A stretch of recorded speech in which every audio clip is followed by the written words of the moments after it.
Hey guys, had a little bit of a technical error. I actually started this live segment on a completely different group, so I was answering questions from Misty and Robin for the last 6 minutes here. I apologize. I am in between meetings, so I'm going to try to fire through this really quick.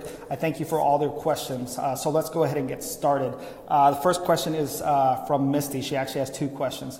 The question is, would you rather hire someone already with lots of experience in particular areas for positions like that, or is it easier to hire someone to learn the ropes with less experience who's coachable to what you need them to do? Okay, so to answer that question, it really depends on the positions, right? If you have a position that's highly technical, let's say like a software developer, well, then you need to hire for the skill set, right? So you can't get around that. If they need a certain ability that is skill related, that is tangible skill related, that is learned through either education or on-the-job training, they need to have that. Now, you can't devalue the intangible asset. I think that's absolutely important on every aspect, right? I actually think that's more important than a lot of the tangible assets that you have. So if it's not a very technical position, then I would always hire on the intangible skill sets like coachability. Is this person fun to work with?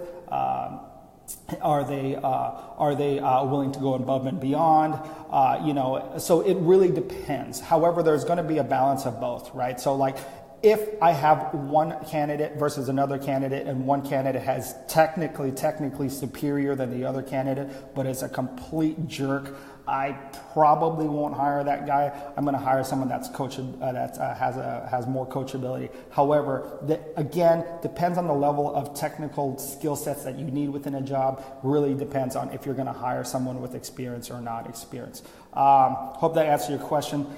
Misty, you have a second question here. I recently heard a trainer say mostly with regards to network marketing prospects, that when going out and making your list of prospects, to keep in mind that not everyone will buy into or see your vision.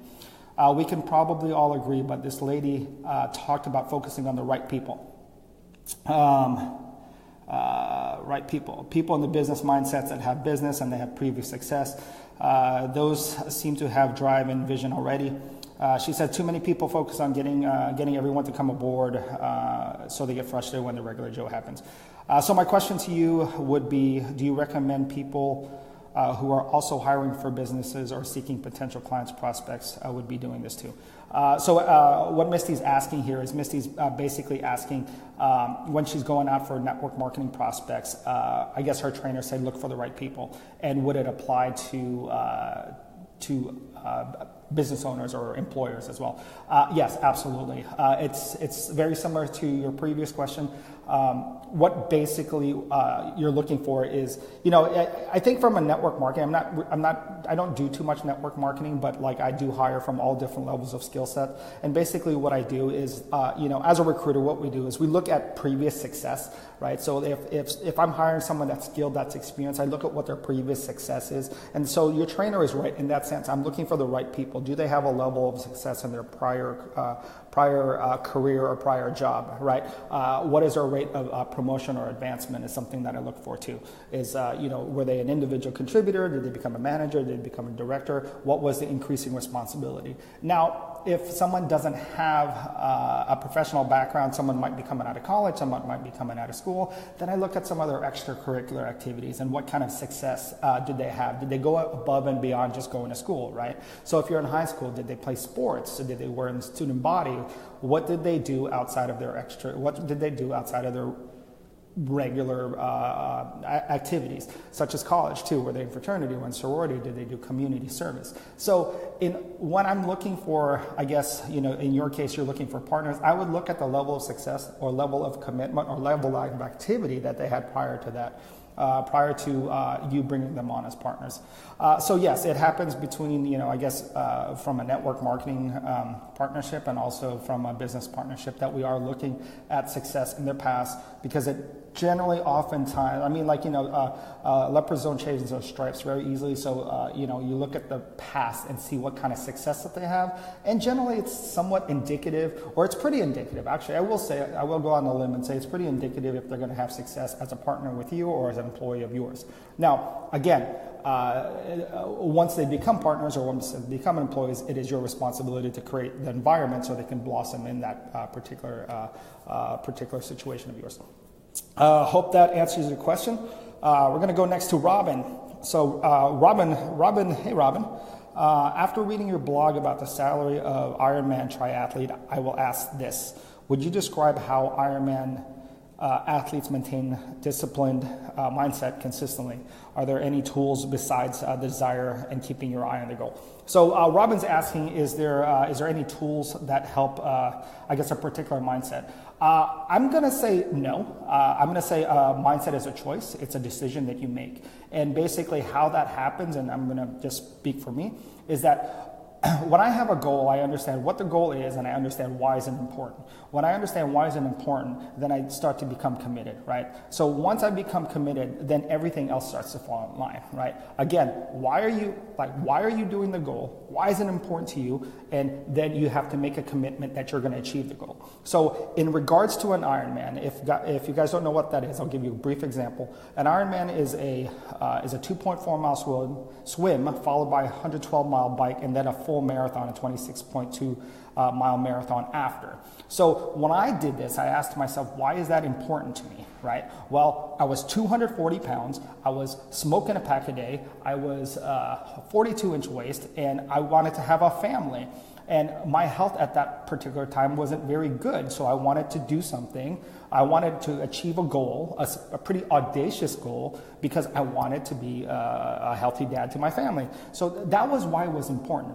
And once I understood why it was important, then I committed to it. And then after I committed to it, then there was a process. Then what I did was I started going after it, right? And then that started changing your mindset. When you start going after a goal, or when you start trying to achieve a goal, or when you go for something that has been outside of your box forever, automatically what happens if you start going in that direction of the goal, your mindset starts to change. You become more motivated. You become more, your desire starts to fill up. You become more, you actually get better at time because you become more efficient, because your day is trying to figure out how do I impact my goal as fast as I can.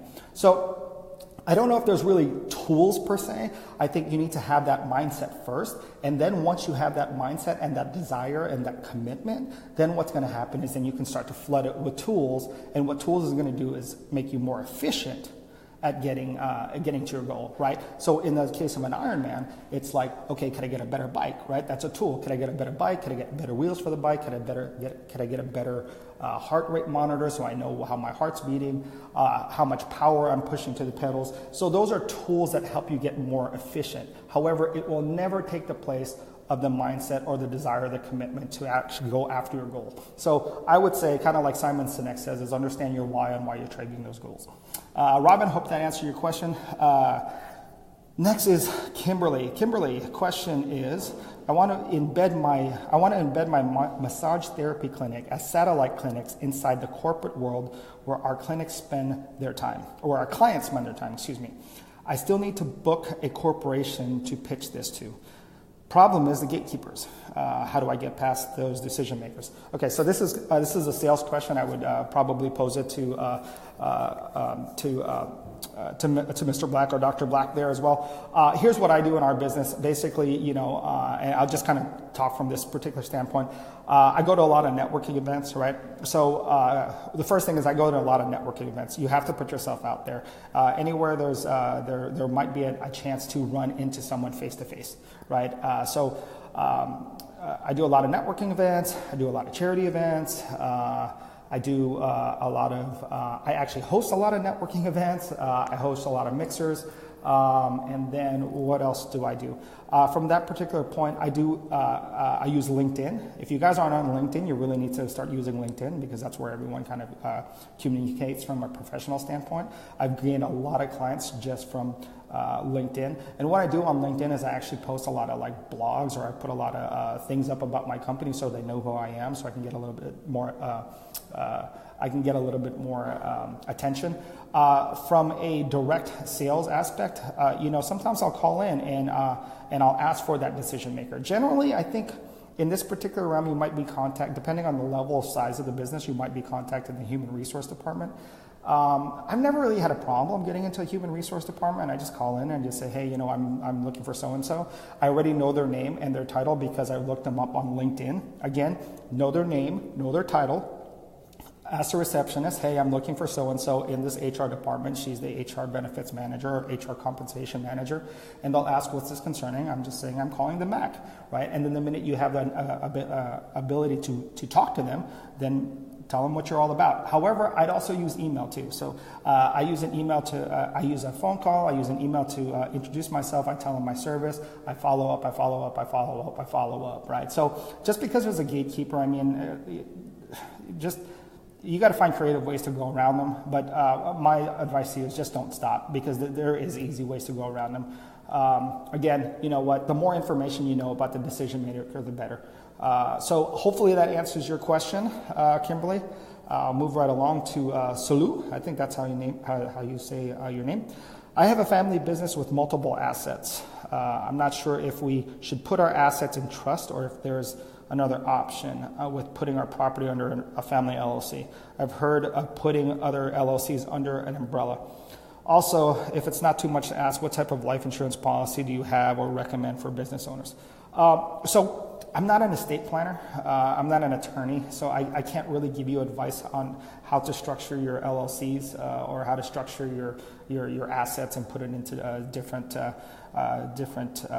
entities like an LLC or a corporation. I can tell you a little bit about my life insurance just because, I carry it.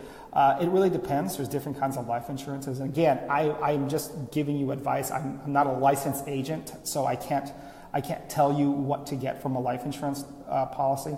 I can just say that, I know some authors or people that have a high level of just individual brand get something called a key man insurance. And if you do have a partner, or if you're the sole owner of that business, you might want to inquire about that key man insurance. I don't know if that's the right thing. However, I think just a general life insurance policy to cover your income might work. Again, I'm just kind of throwing out ideas out there. I don't know if this is the right answer. If you have a partner, there's things called buy-sell agreements where one partner can insure the other partner and the other partner can insure the other partner, and basically in the event something happens, then the insurance policy will cover one side of the partner's ownership. And depending on how that agreement is set up, is it the first right of refusal for the wife to buy that, or the spouse or the family? It's really something that you actually need to talk to a licensed life insurance agent, and I know all the different states have different requirements on the life insurance agent, and then also an estate planner. So I don't know if that helped you any, but it really isn't. I'm just giving you opinion. This isn't expert advice. It's just kind of what I have. So hopefully that answers. Hopefully that helps, or at least points you in the right direction. Diana, next October, my book is launching about self-development. Congratulations, Diana. That's really a great accomplishment. And so it's about your own struggles. This is the first time this is the first time you're doing it. Her whole intention is to do conferences. Her first language is Spanish. So she's thinking of directly doing it in Spanish and then translating it into English afterwards. But she's not sure if it's the right move or not. Also, so she's asking me, what do you think about the strategy? It depends. I'm working on a book now, so my background is Filipino. I was born in the Philippines. So for me, I have a different attachment. So, I know different authors that have written it in Spanish for their Spanish audience, so they can get more traction that way, because America is a bigger population. Again, I'm not an expert on this, but I think maybe if you feel that you can command a better audience because of your background, maybe you're talking about growing up in you said Spanish, so that could be a whole bunch of different countries. So let's just say Mexico. You grew up in Mexico, and then you're talking about your struggles in Mexico. That might actually attach itself better to a Hispanic market. I don't know. So just from face value from these questions, if you have an attachment, or if there's a draw, if there's an association that will be more compelling to an audience of a Hispanic market, then it might be a good option. If it's not, if you're born in America and then you're running down the streets of Tennessee, then that might not attach itself well to a Hispanic market. So it's kind of amateur advice. I mean, I've never really written a book, or put one out, but it's what popped into my mind, and it's probably what I would do. So hopefully that answers your questions. But congratulations on getting the book out. That's pretty awesome. Pierre asked, I am a current business owner in the fitness industry and a medical school student. Just trying to earn more money to pay for school. It's a good idea. Medical school is really, really expensive. I have been able to get some pretty exclusive contracts in my city of El Paso. My question is, I have an expansion idea that's worth mega mega money, to multiple industries related to medicine, health, and wellness. But how do I go about getting the meetings that are necessary to present these new ideas and proposals? So here's my question to you first. Let's kind of go back to the basics. I think before you even get these meetings, you want to make sure that your pitch, the idea, the business plan is completely thorough, right? Because I don't know how many times I've pitched to businesses before, but if you don't know this plan or this idea, like from in and out, backwards and forwards, you're only going to have one chance to make that first impression with anybody. So you should probably make sure that you're completely dialed in from what this idea is, because I'm not really sure what this idea is, what it is, what the problem, or what is it trying to solve, or what is it going to do to better the community or better a situation, and what would be the outcome. Also, what you want to know is, how are you going to pitch them if it's going to be profitable, right? How much cost is it going to be? How much profit it's going to be? Is it going to be profitable after 6 months? It's going to be profitable after 1 year. Also, you want to ask yourself, why don't you fund it first, right? Anything that's brand new is usually funded. Actually, Sean just posted something on AskAMillionaire on his Instagram, is that most businesses are self-funded. That's how businesses start, is you have to self-fund the business, right? And once you start getting traction, then what happens is generally an investor will go to something called FNFs, which is friends and family. They'll ask their friends and family, say, hey, look, I have this is my business and it's doing well. I need to have more cash. So those are some of the things that you need to ask yourself first. Make sure that you got a business plan that's lock solid and airtight, right? Because you do not want to pitch anyone brand new and completely shoot yourself in the foot if you can't answer any of those questions. Also, you want to make sure, do you have skin in the game, right? I know you have this business idea and you need to make extra money, but what are you doing to put your skin in the game? Are you ponying up finances? Are you drawing out of your credit cards? How much do you believe in it, right? And then you might want to, once you can prove your concept and you're actually, this idea of yours is actually making money, then maybe you can go out and search for investors. But again, let's back it up, right? Make sure your business plan or what you're trying to accomplish is airtight, right? You know the numbers back and forth, right? If you're not ponying up and putting and investing money in yourself, or trying to figure out how to put money back into your business to try to at least prove the concept that you have, because right now it just seems like it's conceptual. If you are not ponying up the money, why would anybody else do? So you want to make sure that you do that first, and then once you start seeing tractions and there's validity in your idea, then you might want to start trying to gather these meetings. But generally what I would do is start talking to your friends and family. That's, again, they're called FNFs. That's what you do first. And then once you get more traction, then you might want to start setting up those meetings. And how those meetings come about is, everywhere and anywhere. Same thing that I answered with Misty. You got to network as much as you can. You got to go to as many events as you possibly can. You never know who you're going to run into, right? So hopefully that answers your question, Pierre. Moving right along, we still got about 4 more questions, so I'm going to try to go through this really fast here for the sake of time. Lisa, what is the best exercise or questions to shift your thought process outside of the box to potentially see a different point of view when you are stuck? Okay, you know what? Quite frankly, that's like if it looks like you're asking me what you need to do to shift your thought process, outside of the box to see. Let me just say this. So I guess what you're asking me is that when you're stuck, or I don't know, if you're demotivated or you just feel lost, what is it? What do I do? Well, number one, you make a decision, right? You can, I mean, just by staying stuck or by inactivity, you've made a decision. So quite frankly, like, if you want a different result, you do something completely opposite. So if you're stuck, make a decision not to be stuck. Make a decision to move and try to find a solution for it, right? So I usually tell people there's 1,000 different problems out. You might have 1,000 different problems, but I guarantee you're going to have 1,000 different solutions too. It depends on what you're looking at. If you're going to look at the problem as a problem and you're going to look at it as something that's going to stop you as an obstacle, well, guess what? It's going to stop you it's going to be an obstacle that's going to stop you, right? But if you make that decision, you're like, forget this, I don't want to be stuck. Then you start looking for solutions. I guarantee you what's going to happen with your mind is you're going to be much more solution oriented. You're going to start thinking of like, so every time a problem comes up, every time an obstacle comes up, you're going to think about a solution for it. Too much time in what we do nowadays is a problem comes up, and what it actually is, it's an excuse to stop. It's an excuse to say like, oh, well, it's just too big of a problem. That's crap. What you need to do is when that problem comes up, right? You think about 10 different solutions, enact those 10 different solutions. If all those 10 different solutions don't work, try 10 more different solutions, and then try 10 more different solutions, and try 10 more different solutions.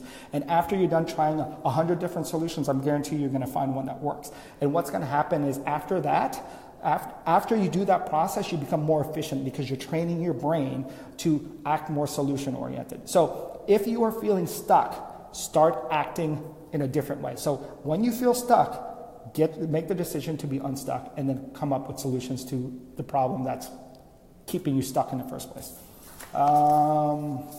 Okay, so Victoria, moving right along. Thanks for please see my question. So there's a lot of questions here, and it seems a little bit more interview type. So let me just ask this. What was your number one habit that you've adapted that helped you advance your career? You know what? Again, I said it before. What helped me advance my career is why I wanted to do it. I always knew my why, that I wanted to advance my career. The foundation of why you're doing anything is going to hold you to that goal, right? So why did I want to advance my career? Why did I want to start a business? Quite simply, again, if you guys know my story, my wife passed away at 36 after a 4-year battle of cancer, and I was a single dad, right? So why did I need to start my business? Well, for me, I needed to support my child, and I needed to not travel all over the country without seeing her, right? I needed to try to figure out a way. That was my why. Right? Once I determined that why, then I chose, was it important enough for me? And if it was, then I stayed committed to it. That's the number one habit every single day, is I look at my family and I say, that's the reason why I'm doing it, right? So that's my number one habit. Everything else kind of falls in line after that. What is your biggest mistake in the last year? Oh man, I don't know if I can even pinpoint one. I think, quite honestly, my biggest mistake was being scared of making mistakes, right? I think, I think making mistakes is a really big part of like entrepreneurship or just life in general. So I think maybe when I was a little, I think maybe when I was a little too cautious, then that was my biggest mistake, because I start missing opportunities, right? So, maybe it sounds kind of weird, but I think some of my biggest mistakes was just being scared to make them, right? So that's because I lost opportunities, right? There was opportunities clearly in front of me that I could have made money, but I was just too scared to do it. So that was my biggest mistake. What are the 3 rules you live by? Okay, number 1 is always have fun. 2, be transparent. And 3, try to leave everything better than you found it. What does your ideal day look like? Well, my ideal day looks like is one that my whoever I talk to knows that I care about them. So that's number one. And two, just making sure I get to my to-do list. And then three, making sure that I advance myself towards that goal I determine, right? So there's always a goal that I have like way out there. And I always ask myself on an hourly, 30-minute basis, is what I'm doing now in alignment to achieving my goal? So if it is, if I get through my to-do list, if I help someone that day, and if I'm working towards my goal, that's my ideal day. What is the most worthwhile investment you've made? Quite frankly, the most worthwhile investment that anyone will ever make is an investment into yourself, right? So I think that's why Sean started this mentoring group. That's why I'm here, is to invest time into yourself. There is no other investment out there that is worth more than yourself. So anything that you can do to improve yourself, anything that you can do to get around people that help you improve yourself, anytime you can have an ability to get mentored by someone that has the goals and has the things that you want, do it. Surround yourself with the best people you possibly can. Grow in every aspect, emotionally, physically, spiritually, and mentally. Grow as much as you possibly can. Invest into yourself. That's the best investment I've ever made. What are the two people or sources you've learned from in the last year? Two people that I've learned from, or two sources, were people actually in my industry. One person that was in my industry and one person that was in technology. Basically what it was I wanted to try to figure out how to scale faster and how to grow my business faster. And then the other one was, how do I make it more efficient from a technology standpoint? So those are the two people that I've learned from the most in this last year. So again, how do I scale my business and how do I make it faster? What are some of the mistakes that this person made? He's actually helped me a lot. Again, this is kind of alluding to the past question. I surrounded myself with people that can help me get to where I need to go. And I learn from them, right? I think most mentors are willing. I'm sitting here for free, in the middle of my day, giving you my time because I really, truly want to see you guys succeed. And I think most mentors, for the most part, have that in them because, they want to give that gift back. So for me, I attach myself to somebody that has been successful in my industry or been very, very successful in my industry, and I learn from that person. And then understanding that, understanding what his techniques, what his tools, what he might have changed. Same questions that you're asking of me, I ask of him. And then again, the technologist, because like nowadays, if you're not automating, if you're not becoming more efficient, if you're not trying to figure out a way how to reduce costs by using automation or tools or technology, then you're going to get a little bit left behind in the game. So those are the two guys. What do you think of when you hear the word success? I think successful is the same thing as synonymous with fulfillment. If I feel fulfilled, like I mentioned the 4 different things: emotionally, spiritually, physically, and mentally. If I feel fulfilled in that on a daily basis, or as close to as I can, I feel that's success.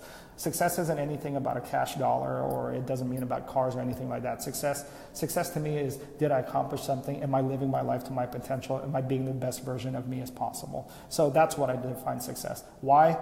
Because I don't care. I mean, you can have a lot of money, but if you're not fulfilled, it doesn't really mean anything. What advice would you give your 21-year-old self? Don't quit.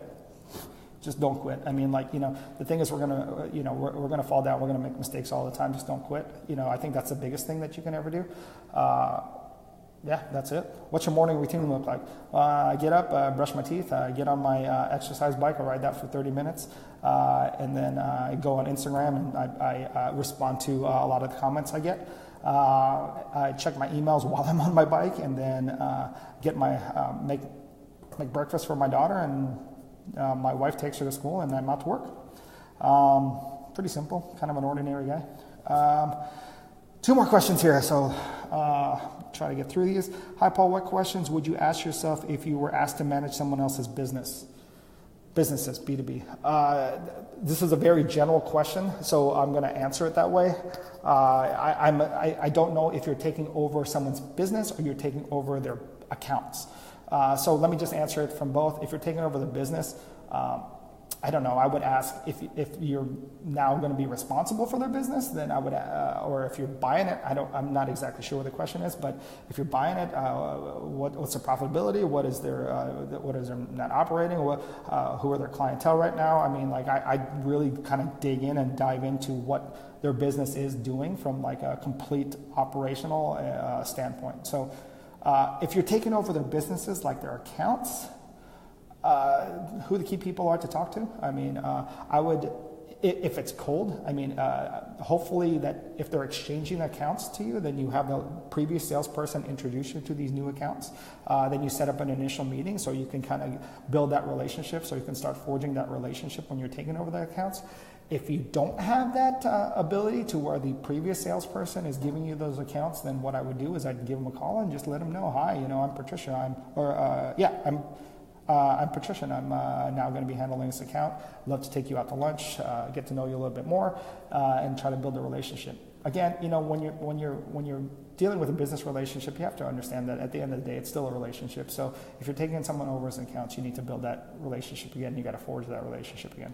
Sound good? All right, Maria. Last question here. So thanks for hanging in there and doing this thing with me here. I'm getting ready this month to initiate my plans and sit down with my CPA to start accounting, payroll, and office management company. Awesome. I have so much on my mind and so much to accomplish very soon here.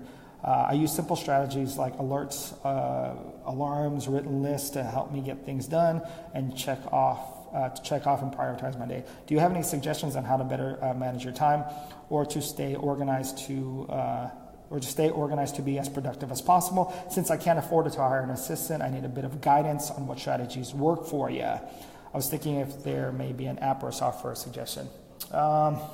Here's my thing about time management, right? I don't think anybody can manage time. There's 24 hours a day. You can't manage time. I think you can only manage yourself. So with that being said, if you manage yourself, what you're going to do is get more efficient, right? And we talked a little bit about these in my previous questions. Now, there are lots of different tools and techniques to getting yourself very organized, right? I think what we need to do first, and this is what I do, right? I use a calendar, right? I'm pretty rudimentary. I don't have any crazy time management or efficiency tools or anything like that. Basically, what I do is I use a calendar, right? I just book my appointments. Here's my appointments, and I stick by the calendar, right? So, what I do is I look at my someone asked what I do in my routine. Well, in the morning at 6 o'clock, I get up, I brush my teeth, I ride my bike, and from 6:30 to 6:45, that's what I'm doing. I'm checking my email. I'm doing my Instagram stuff during that time, and after that, from 15 minutes, I'm preparing my daughter's lunch, and then 15 minutes after that, then I'm taking her to school, then I'm going to work. When I get to work, I do my email. So it's very regimented, right? So it's a schedule. What's going to happen is you do 1, 2, 3, 4, 5, 6, 7, 8, and you don't break from that particular aspect, right? So right now, I scheduled from 10 o'clock to now we're running a little over, so I need to make sure that I adjust it after. So from 10 o'clock now it's 10:41. My schedule was with you guys. So again, I use a calendar. And I make sure that calendar is completely booked. Even my lunches, even my meetings, everything that I do is calendared. And once you can get those calendared, you'll see, if you can put all your activities on the calendar, you'll see where your blocks, where your free time is, right? And you'll see how well you're using your time wisely or not. So I don't use anything really intense. I just use a calendar. Try to use a calendar, document everything that you are doing on a daily basis, and then you'll see where you are being most efficient or where you have you're not using your time wisely or what have you. So hope that works. Hey guys, I really appreciate all the questions that you had for me this week. I enjoyed the time that I had with you guys. I hope you have a great and amazing week. Once again, if you have any questions, feel free to message me. See you guys.